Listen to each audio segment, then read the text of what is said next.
தமிழ் நெஞ்சங்கள் அனைவருக்கும் வணக்கம். அண்ணன் சீமான் திமுகவிடம் காசு வாங்கி கொண்டு தான் அதிமுகவை விமர்சனம் செய்கிறார்.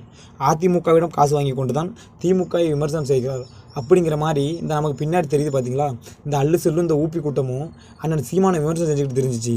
இந்த அண்ணன் சீமானை இப்படி தவறாக விமர்சனம் செஞ்சுக்கிட்டு தெரிஞ்ச இந்த அல்லு செல்லு கூட்டங்களுக்கும் இந்த ஊப்பி கூட்டங்களுக்கும் இந்த திமுக செம்புகளுக்கும் ஐயா ரவீந்திரன் துரைசாமி அவர்கள் செருப்படி பதில் கொடுக்கும் விதமாக ஒரு கருத்தை பதிவு பண்ணியிருக்காரு. அந்த கருத்து என்னன்னு நீங்களே பார்த்துட்டு வந்தாங்க தமிழ் நெஞ்சங்களே.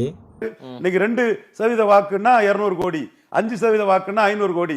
அடுத்த ஜம்பு உறுதிங்கிறத ஈரோடு கிழக்குல நிரூபிச்ச சீமான் இன்னைக்கு 1000 கோடி வாங்கிட்டு கூட்டணி போறதுக்கு உள்ள லெவல்ல இருக்கக்கூடிய சக்தியில இருக்கவர் அச்சீவ் பண்ணணும். Do or die, will rather die தான் சரண்டர்.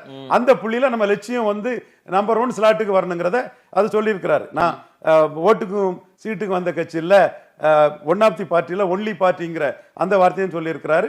நாட்டை ஆள வந்தவங்க யார்கிட்டையும் துண்டு சீட்டுக்கு வந்தவங்க இல்லைங்கிறதையும் தெளிவாக சொல்லியிருக்கிறாரு.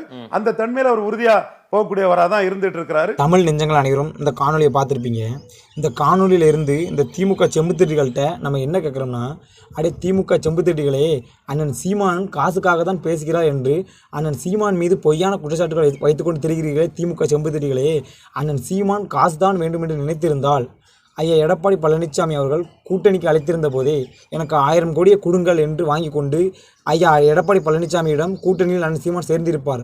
ஆனால் அண்ணன் சீமான் எனக்கு காசு தேவையில்லை, நான் கொண்ட கொள்கையில் தான் உறுதியாக இருக்கிறேன் அப்படிங்கிற மாதிரிக்கா காசை எல்லாம் உதவி தள்ளிவிட்டு எந்த கட்சியிடம் கூட்டணி கிடையாது, நாங்கள் தனித்து தான் நிற்போம் அப்படிங்கிற கூடிய அண்ணன் சீமானை காசு வாங்கி கொண்டு தான் விமர்சிக்கிறார் அப்படிங்கிற மாதிரி பொய் குற்றச்சாட்டு அண்ணன் சீமான் மீது வைக்கிறீர்களே ஊப்பி கூட்டங்களே, திராவிட கூட்டங்களே, உங்களுக்கு எங்கடா மண்டியில் அறிவு இருக்குது? பைத்தியக்கார பயிலா, உங்களை வச்சு ஒரு மயிரும் பிடுங்க முடியாதா, நாசமாக போங்க. எப்படியோ நீங்கள் எவ்வளோ பொய்யான விமர்சனத்தை வைக்கீங்களோ அதை விட பல மடங்கு நாம் தமிழர் கட்சியும் சீமானும் வளர்த்தான் செய்வார் தவிர ஒரு மயிரை கூட உங்களால் பிடுங்க முடியாது, ஒரு செங்கல் கூட நோட்ட முடியாது நாம் தமிழ் கட்சியிலேருந்து. பைத்தியக்கார பண்டரை பயிலலாம் முடிச்சுக்கிறேன் தமிழ் நெஞ்சங்களே.